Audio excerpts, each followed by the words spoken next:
everyone, and we have finally found some conditions which have overwhelmed my AI noise reduction tools.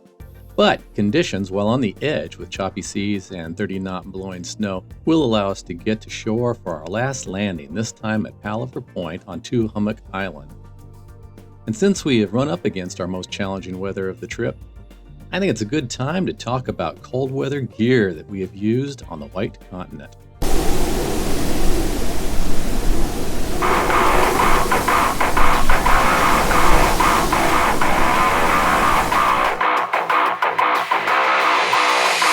Stupid Gear Guide! Okay, in this special video, unlike most of the places we travel to, your gear and your clothing is very, very important, obviously, to keep warm. This time of year in Antarctica, it's going to be right at 0 Celsius, 32 degrees, a degree or two one way or the other. And this is what we found works the best as far as being comfortable, warm, but not, overly warm. So first start with a base layer, so your long underwear. This is basically just the Costco brand long johns, Ushuaia, and we use as our base socks, the Bombas high-tech hiking socks as our first layer of clothing. So now we'll quickly move on to outer layers. For pants, for the most of the adventures we've had, I've used these Gashau, I'm not sure of the pronunciation, that we got off Amazon. They had great reviews online and they've been terrific. They feel kind of light. It's a high-tech material. You've got a little additional wind guard in the knees, and most importantly, zippers to go over your boots. And these have been sufficient, particularly for hiking, because they're not so heavy as like the snowboarder pants we have that allow you to actually still move around. We've got great zippered pockets everywhere. Now for Zodiac rides, you might want a little bit more wind resistance because you're just not moving enough. We got these, they're called Arctics. Again, we've got the zipper. You've got another waterproof lining here to go over your boots, and these have worked really well in keeping your legs warm when you're not all that active, or if the wind really kicks up. It was a little bit colder, these would probably be primary, but we've really found, to me, these mid-weight or lighter weight pants have been sufficient for landings. A word on socks. Now you're going to be given insulated boots, and they work really well, and they're waterproof for wet landings. What you need to keep in mind, not so much for the warmth of your feet, but to fit in the boot. Take extra pairs of socks with you. In this case, I've got these nice thick alpaca socks, and they take my normal 9 size foot with 2 pairs of socks to the 10s for hiking, and that's made a real comfortable experience. So there's not too much room in the boot, but you don't want those boots being too tight because that can cause all kinds of problems when you're up on land. So a good second pair of socks if needed. Again, it's not for warmth because the boots have been plenty warm through both water, snow, etc. But to actually get a good fit for those boots that the cruise line is going to give you. We're not dealing with extreme low temperatures, so our parka came with an insulating, light layer. You can see how thin this is, and that's been sufficient for kind of that mid-level of warmth. Almost too much when you're hiking, and then a nice waterproof parka shell that goes over that. We've got rubber linings to keep the water out at the wrists. We've got an attractive day glow orange, so you can actually find you when you've fallen in the snow or the water, which probably you don't want to do, and that keeps everything nice and dry. You've got a nice hood as well. Keep the wind out. Really, the most critical in the area where you're going to probably have the most discomfort is in the Zodiacs or in windy conditions. And Zodiacs generate a lot of wind. Having a balaclava or something, a joint neck gaiter, will provide all the insulation that you're going to really need. All right, and to finish things off, beanie. Now, Seabourn gave us a nice beanie, very insulating, nice felt layer inside. I tend to use the Bruins so that Donna Doobie and the folks can actually find me amongst all the other orange hooded yo-yos out there. And every once in a while, if you're going out in those windy conditions, something that's got the ear flaps. So a good Cousin Eddie type of hat for those days where you want that little bit of wind protection. That's all you need. And then a word on gloves. I like to have two sets of gloves with me. One is a lighter pair of gloves, particularly for operating the camera, which is more than enough. But you need something a little bit more insulating for those windy conditions. Finally, something to protect your eyes, particularly on the snowblind days. So a good UV set of glasses. I picked these up with a little bit of wind protection on the sides. You get that steampunk look, but you can also bring along the ski goggles for, again, when you're out on the water, and like today we've got some blowing snow, so it might be a good idea. But that's really all you need. We found that just these layers have been plenty. If you go on a hike, you're still going to get too hot, so we didn't need an extra insulating layer underneath the light jacket that goes inside the parka. But that's just us. Bring stuff for your comfort. You will probably bring too much, but it doesn't have to be, big, heavy, or expensive gear. A lot of the stuff's available on Amazon and works perfectly well. So that's your gear guide from traveling with the Doobies. It was a morning to max out that gear, and we were good in all our layers as our Zodiac driver maneuvered us with the swells in order to get to shore without getting baptized, as they say. We had seen returning fellow guests who were covered in icy seawater. Once up on shore, it was about a 10-minute climb to the first of the Chinstrap rookeries. Hey guys. Donna Doobie even tipped over into the snow twice on the climb up. Visiting Chinstraps this morning. Oh, there's even more hill. Look at that.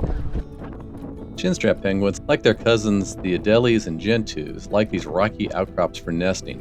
Beyond being above the glacier-calving tsunamis, these higher rocky outcrops clear of snow and ice earlier in the season and thus become a prime area for nesting. Penguin couples who get a late start in egg laying are at greater risk of early fall storms making chick rearing a problem. As well, the best feeding opportunities for mom and pop are in this January window. Chinstraps in this area feast mainly on krill and will usually hunt within a few miles of the rookery. It is estimated that there are some 7.5 to 8 million chinstrap penguins, which makes them among the most abundant penguins following the macaroni penguin and the Adelie.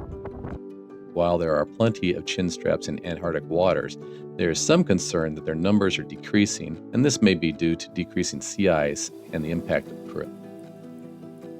Chinstrap penguins range throughout the Antarctic and Southern Ocean regions, primarily below 60 degrees south latitude. Most of these chicks that we see here are 2 to 3 weeks old, and are in that awkward size between easily covered and warmed by a parent and old enough with a second growth of down to withstand the winds and cold. I'll be honest, it looked far more miserable to be a penguin this morning than to be an orange-hooded tourist. Chinstrap penguin chicks become homeothermic, or they can remain warm without their parent, at about 15 days old. Before this happens, a chick can be vulnerable to hypothermia, particularly if they get wet. At about 30 days old, chicks are large enough where they don't need to be guarded by their parents anymore, and both will hunt at the same time, leaving the chicks to huddle together in what's known as a crush.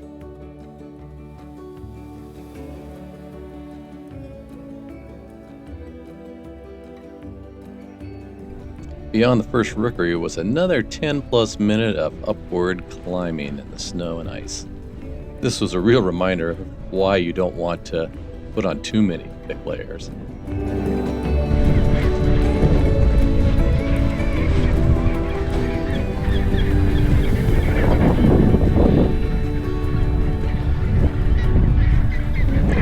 Yeah, exactly. Oh, wow. Oh, SKUA. Where there are penguin chicks, there are SKUAs. And the largest of the SKUAs in Antarctica, the brown SKUA, nests in close proximity to penguin colonies, and the reproduction cycle of the SKUA is tied to when penguins lay their eggs. SKUAs won't lay their eggs until after the penguin eggs are already in the nest, so as to give them the best chance of survival.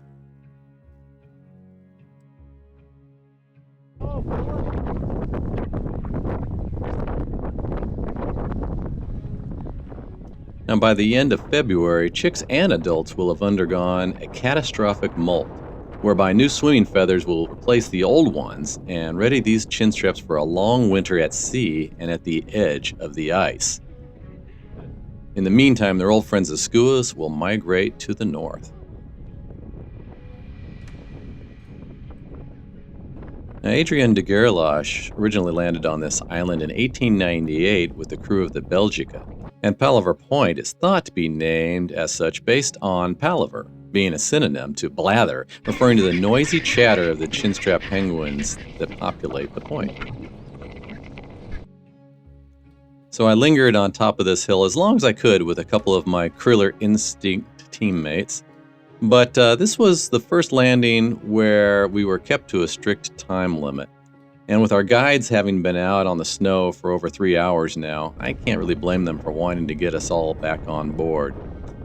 Thanks to the layers, it really did not feel cold. The footing, however, was treacherous as we headed back down to the Zodiacs. Really wish I would have had a snowboard.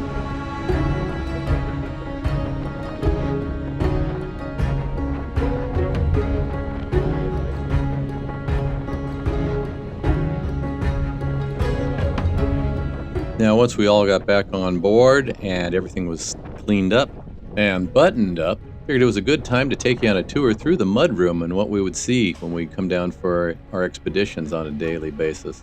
So every single cabin has a locker of its own to keep boots, and you could even keep your poles and other things down here. So once we received the call to head to the landing zone, we'd first get our boots, get those put on, and then we'd usually have to cross back across the hallway and over to the orange locker room or landing zone where the even cabins were. And it's also where our traveling companions, MedFit Pilcher, were located. This was also where we launched the polar plunge from on this side. It's just a little bit bigger space. Once we met up with our party, we'd hop in the Zodiac, and then we'd return. We'd always decontaminate. A feature of the Venture we haven't talked about is their self-serve laundry, which includes soap, and it's very nice. But we had a perk since we've been on Seabourn before, a free bag of laundry. Fancy way to wrap your underwear. Well, even the beef bourguignon and a very nice set of desserts couldn't break the melancholy mood. We were done with Antarctica, but we still have a few more days on the Venture. Let's see what the Drake Passage has in store for us tomorrow. Good night, everybody.